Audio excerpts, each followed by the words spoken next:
کا میدان وہ مقدس ذات کہ اگر باطل کے میدان پر قدم رکھ دے تو باطل پرستوں کو چہرہ دیکھ کر کے پسینہ آ جائے، باطل کا قدم اکھڑ جائے۔ اللہ اکبر کیسے ہم ابھی عرض کریں گے، پہلے شعر دیکھیں۔ قصر باطل میں جو زلزلہ ڈال دے، قصر باطل، ہر ایک کو زبان پر سبحان اللہ ہونا چاہیے۔ قصر باطل میں جو زلزلہ ڈال دے، ہم کو ایسا ہی شیر خدا چاہیے، حشر کے دن ہمیں اور کیا چاہیے۔ بے شک سبحان اللہ سبحان اللہ۔ حضرات ہم نے آیت کریمہ پڑھی، میرا رب کریم ارشاد فرماتا ہے وَلَا تَقُولُوا لِمَن يُقْتَلُ فِي سَبِيلِ اللَّهِ أَمْوَاتٌ۔ سبحان اللہ بے شک۔ بولنے میں تھوڑا سا آپ خاموش کریں، زور سے کہو سبحان اللہ۔ سبحان اللہ۔ اللہ ارشاد فرماتا وَلَا تَقُولُوا، اے لوگو تم مت کہو، اے لوگو تم نہ کہو، لِمَن يُقْتَلْ فِي سَبِيلِ اللَّهِ، ان لوگوں کے بارے میں کہ جو اللہ کی راہ میں شہید کیے گئے، جنہوں نے اپنی جانیں اللہ کی راہ میں پیش کی، اپنی جانوں کے نذرانے خدا کی بارگاہ میں پیش کیے، جو راہ خدا بندی میں شہید کیے گئے، میرا رب فرماتا ہے ان لوگوں کو مت کہو۔ کیا مت کہو؟ میرا قرآن فرماتا ہے، میرا خدا فرماتا ہے وہ لوگ جنہوں نے اپنی جانوں کو اللہ کی راہ میں قربان کیا، اے لوگو تم انہیں مردہ مت کہو۔ کیا نہ کہو بولو؟ مردہ مت کہو، مردہ مت کہو، بل احیاء، بلکہ وہ لوگ زندہ ہیں، وہ لوگ زندہ ہیں۔ اب آپ حضرات مجھے بتاؤ، یہ مقدس علماء کی جماعت موجود ہے، میرا حسین کرب و بلا کے تپتے ہوئے صحرا میں پہنچے، 3 دن کے بھوک اور پیاس کی حالت میں، کبھی اپنے بیٹے علی اکبر کو قربان کیا، کبھی اپنے 6 ماہ کے بیٹے علی اصغر کو قربان کیا، کبھی اپنے پیارے بھائی کی واحد نشانی، اپنے پیارے بھائی کی حسین نشانی حضرت امام قاسم کو قربان کیا، کبھی اپنے بھائی عباس کو قربان کیا، کبھی اپنی جان کو قربان کیا۔ مجھے ایمانداری کے ساتھ بتاؤ، یہ سب شہید ہوئے کہ نہیں ہوئے؟ یہ سب شہید ہے کہ نہیں؟ اور جب شہید ہیں تو قرآن کا فرمان ان کو مردہ مت کہو بلکہ یہ زندہ ہے، تو قرآن کی روشنی میں پتہ چلا میرا امام زندہ ہے، امام کے بیٹے زندہ ہے، امام کے بھتیجے زندہ ہے، امام کے بھائی زندہ ہے۔ مختصر یہ ہے کرب و بلا کے تپتے ہوئے صحرا میں جتنے لوگوں نے اپنی جان قربان کی، سب کے سب زندہ ہیں۔ نعرہ تکبیر، نعرہ رسالت، نعرہ حیدری، میدان غوث اعظم، میدان اعلیٰ حضرت، میدان امام حسین۔ عزیزان محترم توجہ رکھو، کون امام حسین؟ کیونکہ مجھے ٹاپک ملا ہے کسی پر گفتگو کرنے کا، تو عنوان کا طریقہ یہی ہے، تھوڑا شروع سے بات کریں۔ کون امام حسین رضی اللہ تبارک و تعالی عنہ؟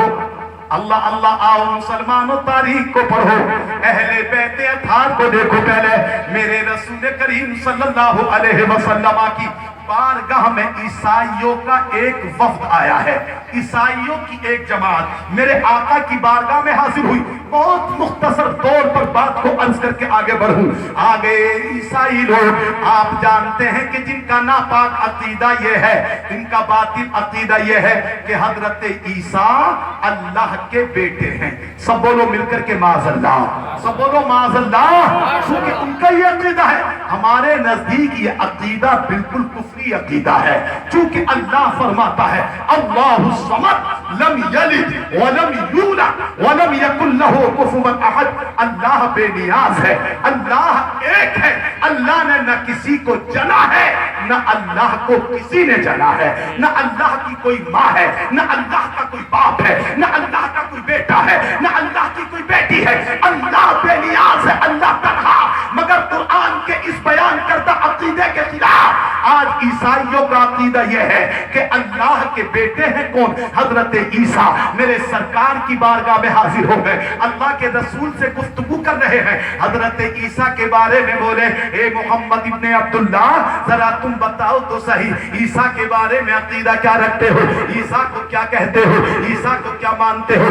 اللہ اللہ میرے رسول پاک کی بارگاہ میں جیسے بولے کہ تم عیسیٰ کے بارے میں کیا کہتے ہو، میرے نبی نے وہی فرمایا جو قرآن نے فرمایا ہے، جو اللہ نے فرمایا ہے۔ اے لوگوں سنو، تم مجھ سے عیسیٰ کے بارے میں پوچھتے ہو عیسیٰ کون ہے، میں عیسیٰ کو کیا سمجھتا ہوں، میں عیسیٰ کو کیا مانتا ہوں؟ نبی پاک نے فرمایا سنو، عیسیٰ اللہ کے بندے ہیں، اللہ کے رسول ہے، اللہ کا کلمہ ہے۔ اتنا کہا تھا، عیسیٰ کا اللہ اکبر ماننے والے عیسیٰ کے بگڑ گئے اور بولے محمد یہ تم کیسی بات کر رہے ہو، عیسیٰ خدا کے بندے کیسے ہیں؟ کیا تم نے دیکھا ہے کہ کہیں کوئی بغیر ماں بغیر باپ کے بچہ پیدا ہو؟ عیسیٰ کا کوئی باپ دنیا میں نہیں ہے، اس کا مطلب یہ ہے کہ عیسیٰ کا باپ خدا ہے۔ اتنا کہا تھا عیسائیوں نے، میرے مصطفیٰ نے ارشاد فرمایا، آمینہ کے لال نے فرمایا، اے لوگوں سنو، تم تو بغیر باپ کی بات کرتے ہو، تم تو بغیر باپ کے بارے میں کہتے ہو، ارے سنو، میرا خدا تو ایسی قدرت رکھتا ہے کہ اگر خدا چاہے تو بغیر باپ کے بھی پیدا فرما دے، بغیر ماں کے بھی پیدا فرما دے۔ بے شک، سبحان اللہ، سبحان اللہ۔ اے لوگوں، تم تو یہ سمجھتے ہو کہ بغیر باپ کے نہیں کر سکتا، ارے میرے رب کی طاقت تو یہ ہے کہ بنا ماں اور باپ کے پیدا فرما دے۔ کیا تمہیں معلوم نہیں ہے اللہ نے آدم کو کیسے پیدا کیا؟ ان سے بولو مل کر کے یار سبحان اللہ، کیسے پیدا کیا ہے؟ اللہ نے آدم کو بغیر ماں باپ کے پیدا کیا۔ حضرات محترم، عیسائیوں کو تو چاہیے تھا اس دلیل کو سننے کے بعد مان جاتے، مگر نہ مانے، نہ مانے، نہ مانے، کج بحثی شروع کر دی، ادھر ادھر کی باتیں شروع کر دی۔ آیتیں جب یہ ہوا، اللہ نے آیت کریمہ نازل فرما دی جس کا مفہوم یہ ہے، میرے پیارے حبیب، میرے پیارے رسول یہ ایسے نہ مانیں گے، اب تم ان سے یہ کہہ دو، اب تم ان سے یہ فرما دو کہ کل تم بھی میدان میں آ جاؤ، ایک میدان میں تم آ جاؤ، اپنے بچوں کو لے کر کے آ جاؤ، اپنے بیٹوں کو لے کر کے آ جاؤ، اور میں بھی میدان میں آ جاؤں گا، میں بھی اپنے بیٹوں کو لے کر کے آؤں گا، اپنے بچوں کو لے کر کے آؤں گا، دونوں کھڑے ہو کر کے میدان میں ایک دوسرے کے خلاف بد دعا کریں گے، جن کا مذہب باطل ہوگا، جن کا عقیدہ باطل ہوگا، جن کی بات غلط ہوگی، اس کے خلاف دعائیں ہلاکت کریں گے، اللہ اس کو ہلاک فرما دے گا۔ اتنا عیسائیوں نے سنا، بولے ٹھیک ہے، ہم کل بتاتے ہیں، ہم کل بتاتے ہیں۔ مسلمانوں میں بڑی تیزی کے ساتھ اپنی بات عرض کر رہا ہوں، ہوا کل کا دن، اللہ اکبر، ذرا اب دیکھو اہل بیت اطہار کو دیکھو، امام حسن کو دیکھو، امام حسین کے مقام کو سمجھو، جیسے ہی صبح ہوتی ہے میرے مصطفیٰ جان